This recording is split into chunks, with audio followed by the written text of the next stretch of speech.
Bienvenidos y bienvenidas a un nuevo podcast Coronavirus del Comité 28. Hoy vamos a tener un podcast especial en el que vamos a estar hablando sobre la memoria. Mi nombre es Mariana, estamos con Maite y tenemos como invitado especial a nuestro compañero Luis Scarpa para conversar sobre este tema. Este año, la Marcha del Silencio va a tener connotaciones diferentes, ya que debido a la pandemia no vamos a poder marchar como estamos acostumbrados. Sin embargo, la lucha por la memoria, la verdad y la justicia sigue más vigente que nunca. Por eso nos parece importante tener este espacio para conversar sobre este tema y conversar con Luis. Bueno, Luis, bienvenido a este espacio. Estamos muy contentas de tenerte acá con nosotras. Siempre es un placer escucharte y aprender contigo sobre todos los temas. Así que bueno, primero que nada queríamos preguntarte un poco en sí sobre la Marcha del Silencio, de cómo vivís la marcha ahora, cómo era antes, cómo fue la primera marcha, cómo fueron las primeras marchas, si es igual hoy que al inicio, que nos cuentes un poco eso, cómo vivís vos la Marcha del Silencio.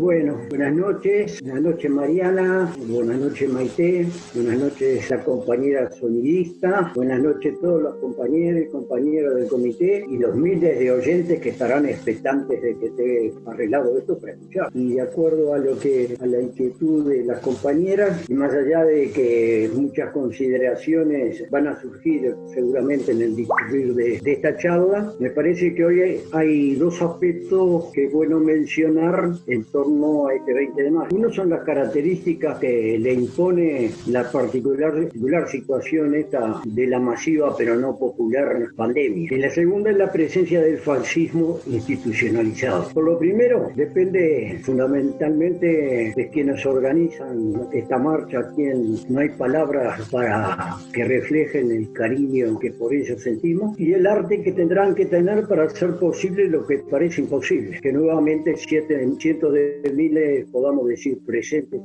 Lo otro que es un buen momento, me parece, para apelar a reforzar esos valores que cuando estamos de la mano juntos nacen naturalmente, pero en esta situación tan nueva para nosotros queremos tenerlo que reforzar, como son el cariño, solidaridad, esa lágrima que es imposible contener en cada presente, etcétera, etcétera. Y por lo tanto, en definitiva, decirle a nuestros adversarios y al enemigo hoy presente que lo que estamos haciendo es desinstalar el miedo definitivamente.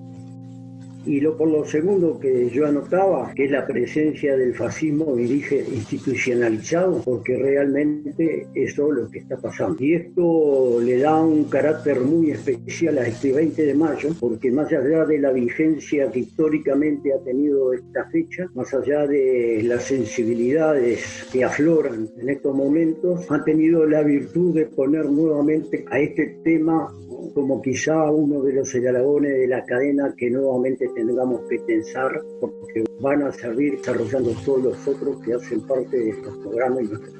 La marcha hoy, creo que me preguntabas qué diferencia con la del inicio. Bueno, eso apelar también a la memoria.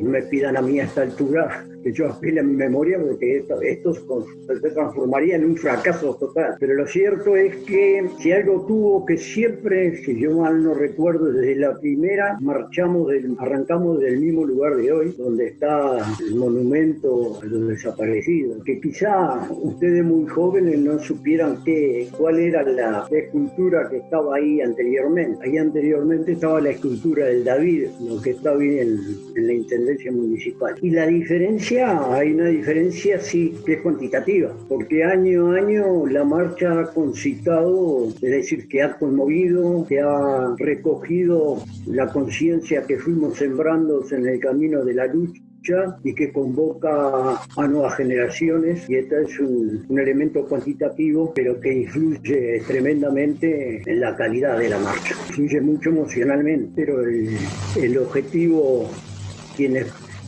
convocan esta marcha, por la causa que lo convocan, no necesitan nada que alimente la sensibilidad.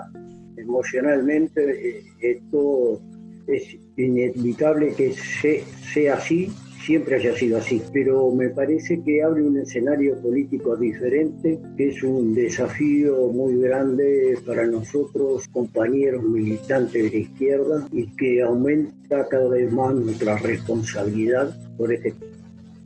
¿Cómo fue la primera marcha? Y bueno, las marchas, creo que en lo que dije están ejemplificadas. Cambiaron sus consignas, mucho tiene que ver con el momento político, pero el tema ha estado históricamente presente en el pueblo uruguayo.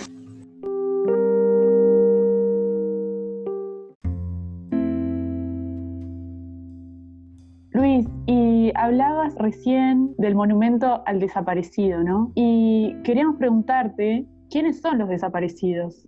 ¿Quiénes son los presos políticos de la última dictadura cívico-militar de Uruguay? ¿Qué tenían en común? ¿Qué llevó a esa gente a estar en ese lugar, a jugársela como se la jugaron, a dar la vida por el todo, ¿por qué esas personas que tenían muchas cosas en común y muchas cosas distintas, por qué se la jugaron así? ¿Qué pensás vos al respecto? La pregunta va más por el lado de ¿a quién estamos buscando todavía? ¿Por qué los estamos buscando?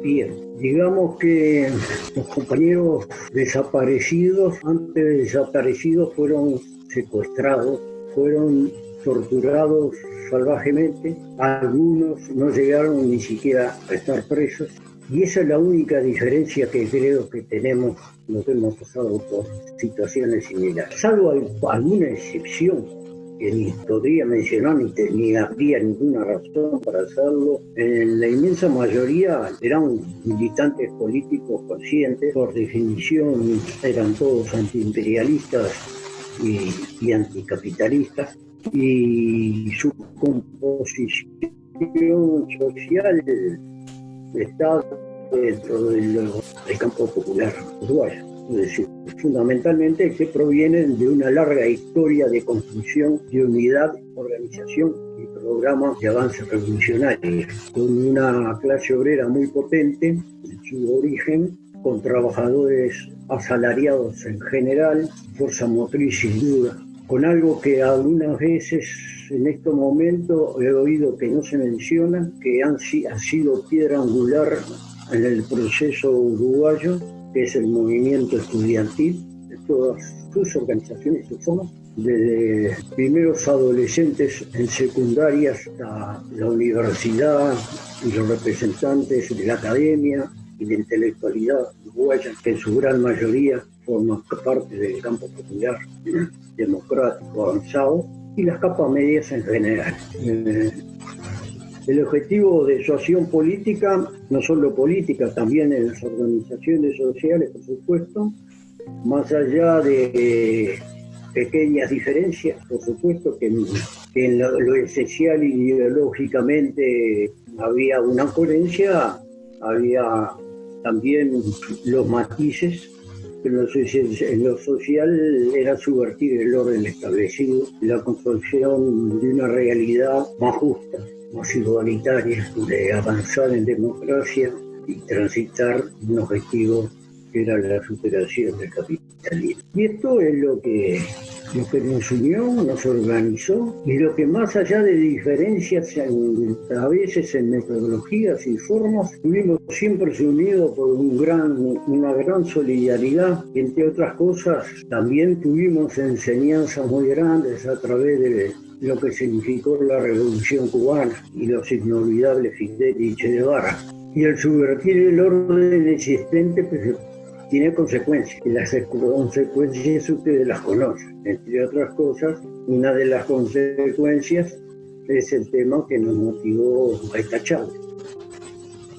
Cuando nos reencontramos con los compañeros, no tenemos diferencias, porque es muy difícil no reencontrarse con un compañero que esté ajeno a la que nuestros compañeros han estado y han recogido las banderas por las cuales vamos a manifestar el 20 de mayo y las mantenemos en alto. Y en las medidas de nuestras capacidades y posibilidades, todos los compañeros salieron para seguir la lucha desde otro lugar.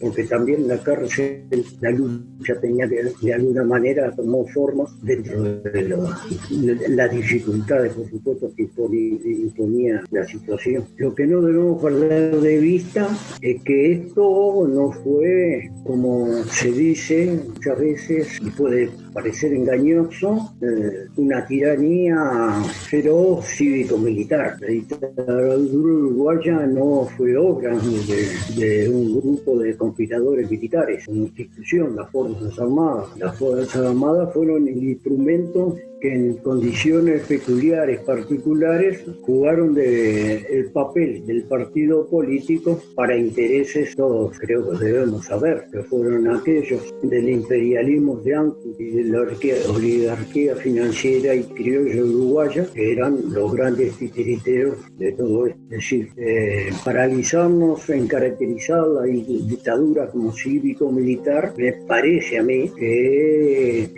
rebaja el carácter fascista de la dictadura. Fue una dictadura fascista como es hoy. Sería lo mismo que hoy decir el partido militar de Manini Ríos, porque eso forma parte, entre otras cosas, y acá me estoy derivando, viste que yo les decía que podíamos incursionar en otros temas, forma parte de un antimilitarismo vulgar que nos impide analizar y ver las cosas más en profundidad. Pero todo esto es parte de otra charla, mucho más profunda.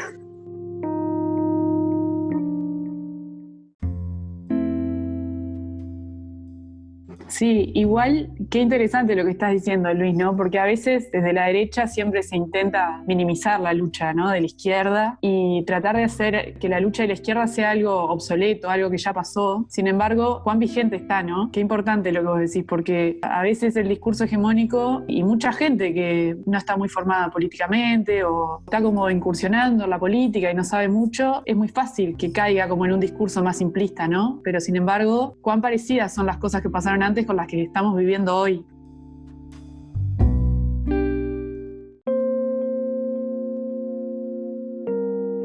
Sí, por eso es bueno no solo conocer, sino recordar todo el proceso, porque si no, seguro, para vincularnos directamente, si me permiten, directamente al tema de hoy, si nosotros quedamos circunscritos, estructurados en torno al 20 de mayo como una jornada profundamente de contenido moral y emocional, la rebajamos en su contenido político. Más allá del carácter del tema, esto hay que encuadrarlo en un contexto político. Significa analizar y tratar de desentrañar la esencia. Hay que tener en cuenta que los derechos humanos nacen por allá, hace unos siglos ya, por la Ilustración, ¿no? Y que estos derechos humanos estaban referidos a una cuestión del hombre natural. Pasó mucho tiempo para que se revirtiera y no fueran los derechos humanos una cuestión sobre la naturaleza del hombre, sino los derechos humanos del hombre como ser social. Y de ahí el MAS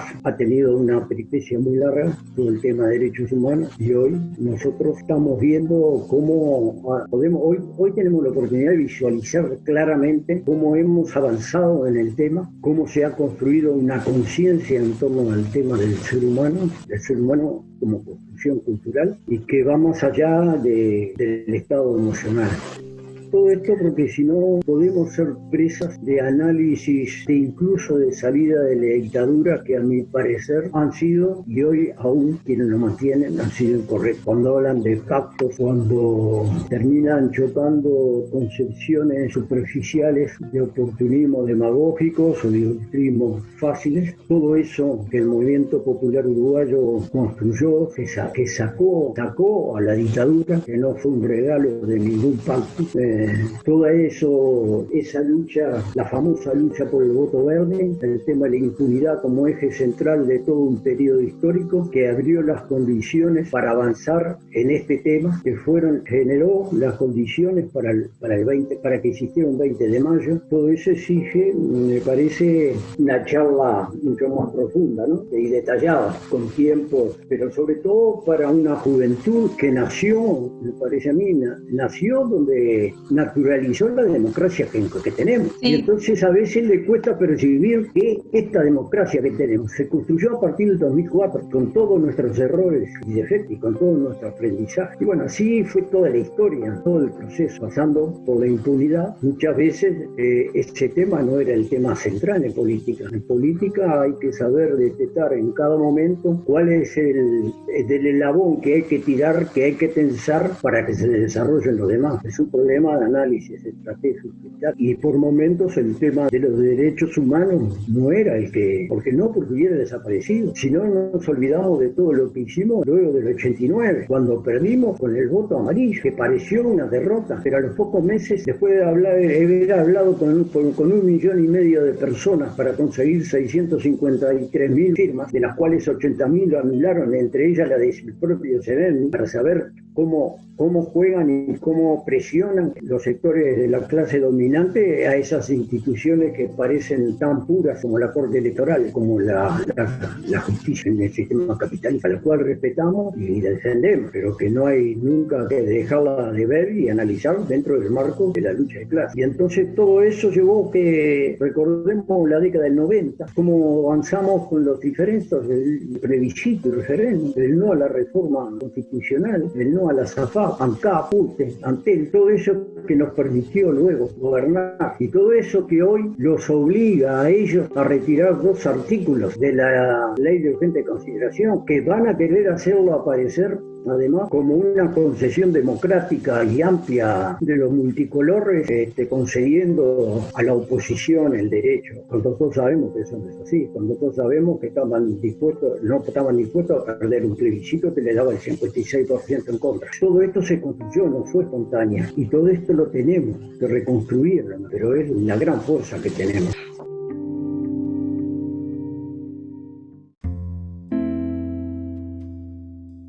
Bueno, sí, a mí todo esto que estuviste diciendo, Luis, me deja pensando muchísimo en la importancia de la construcción de nuestra historia, ¿no? Del intercambio sobre nuestra historia, de no quedarnos con un solo relato, con el relato que nos llegue, sobre todo a nosotros, que muchas cosas de las que estamos hablando no las vivimos, de la importancia de eso, de seguir construyendo nuestra historia, que es nuestra, que es de todas y todos, y qué importante que es tenerla clara, tenerla presente para también poder visualizar un futuro, ¿no? Y bueno, pensando en esto y en algo que vos decías hace un ratito, de que bueno, que las banderas las seguimos alzando, las banderas de la lucha por la verdad, la memoria y la justicia, teníamos ganas de que nos cuentes por qué para vos es importante que sigamos marchando y que sigan marchando todas las personas que lleguen a vivir en momentos donde todavía no sabemos dónde están nuestros desaparecidos. Y bueno, ¿por qué es importante que se conozca la verdad sobre los desaparecidos? ¿Por qué es importante que nos digan dónde están, que nos digan qué pasó?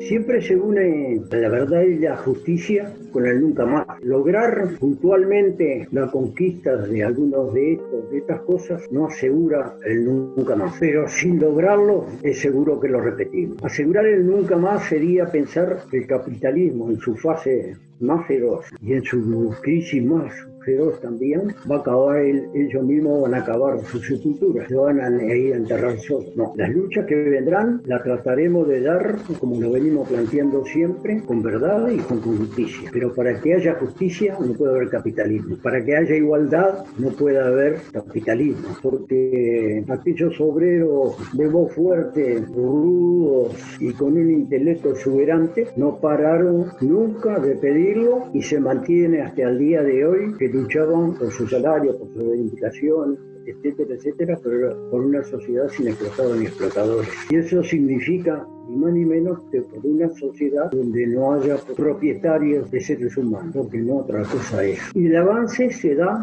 dentro de los marcos que nosotros ambicionamos. A ninguno nos gusta sufrir, a ninguno nos gusta padecer y a ninguno nos gusta tener que marchar otro 20 de mayo más. Pero eso no depende de nosotros. Nosotros vamos a luchar por la defensa de la democracia, por los postulados que enarboló la Fundación y que enarbola hasta el día de hoy el Frente Amplio, la profundización de la democracia y avanzar en democracia hasta donde podamos y hasta donde el enemigo, la correlación de fuerza nos permita. pero no podemos ser románticos. La poesía es para conmovernos en lo más profundo de nuestro ser, estética y moralmente. Muchas veces abre las puertas por donde empieza a transitar la conciencia, pero el romanticismo en política no es una consejera. Me parece a mí. Capaz que estoy diciendo un disparate. Pero bueno, pero ustedes me llamaron porque diga lo que yo opino, no lo que quieran oír ustedes, ¿no? Totalmente, Luis, te invitamos a que digas lo que vos opinás. Seguir marchando es por lo que arranqué en el principio, hoy más que nunca, porque hoy está puesto nuevamente en el centro de la vida política. Mire si será tan así que llamaron a silencio al hombre, a un hombre que era el prototipo del nazi, que todos conocimos. Es una figura estelar, es el servicio de inteligencia llevado a su máxima expresión, es el nazi que goza con el sufrimiento. Y recuerdan que era quién era.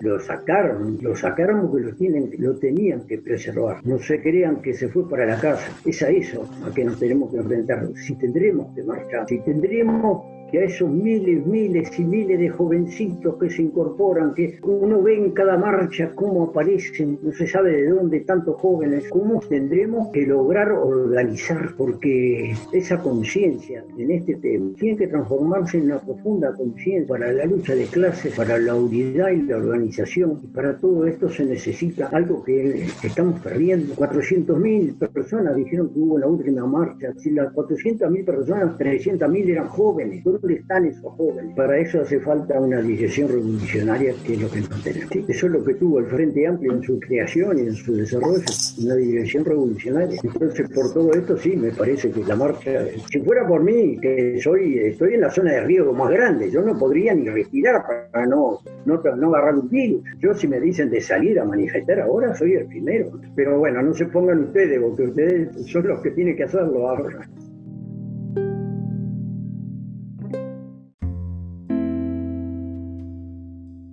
Bueno, Luis, qué interesante todo lo que estás planteando y qué importante hablar de estas cosas. Y como vos decías al principio, no quedarnos en la parte emocional, sino mirar este tema en su contexto político, en el contexto político de lo que estamos viviendo hoy, en el tema de cómo a lo largo de la historia de la humanidad hemos vivido y avanzado en derechos humanos y también retrocedido. Y qué importante es tener esto en cuenta en el contexto en que estamos hoy, que la gente vive con miedo, que estamos en una situación donde vivimos en un mundo que es bastante individualista, lamentablemente, y cómo a partir de ahí es muy fácil que surja el fascismo, que surja el autoritarismo, que se pierdan algunas cosas, que venga un discurso demagógico, hegemónico, que tape algunas cosas y transforme para mal la vida de la gente. Y qué importante seguir pensando en estas cosas, reflexionando sobre ello y militando para cambiar la realidad y vivir en un mundo mejor. Cuando hablamos de memoria, verdad y justicia, y vos decías hoy, para que haya justicia no puede haber capitalismo, para que haya igualdad no puede haber capitalismo. Y bueno, y hoy por hoy la estamos viviendo complicada. Incluso el otro día conversábamos y yo te decía, no sé lo que es vivir en un Uruguay sin el Frente Amplio. Y es muy raro porque en realidad uno que siempre estuvo vinculado al ámbito militante, realmente hay cosas que hay una generación entera en Uruguay que no tiene noción de lo que está en juego y de cómo opera de verdad la derecha. Y creo que la derecha en este caso ha demostrado que viene por todo y no le tiembla el pulso, ¿no? Entonces, bueno, nos quedó mucho para conversar, lo vamos a estar conversando en futuros podcasts con Luis, que bueno, lo invitamos a hacer uno, pero ya tenemos ganas de hacer como 15 podcasts más para conversar sobre todo. Y bueno, les agradecemos que nos hayan acompañado en este podcast de Coronavivos del 28 y los convocamos a seguir reflexionando y militando en este mes de la memoria. Y además convocamos también a ser parte de una serie de acciones que ayuden a tomar conciencia por más justicia, más verdad, más memoria y nunca más. Los convocamos a que suban a las redes utilizando los hashtags Marcha del Silencio 2020 o Marcha del Silencio Presente. Y también los invitamos a colgar en sus hogares, espacios, en el lugar de trabajo, en la bici, en lo que tengan, distintivos de esta lucha, como pueden ser margaritas, fotos de los detenidos desaparecidos, las siluetas y las consignas permanentes de verdad, justicia, memoria y nunca más. Y los invitamos a que este 20 de mayo a las 19 horas se conecten en transmisión en vivo de Instagram para hacer una Marcha del Silencio virtual, pero para gritar bien fuerte presente. Los invitamos a acompañar la consigna de familiares, que este año la consigna será: son memoria, son presente, ¿dónde están?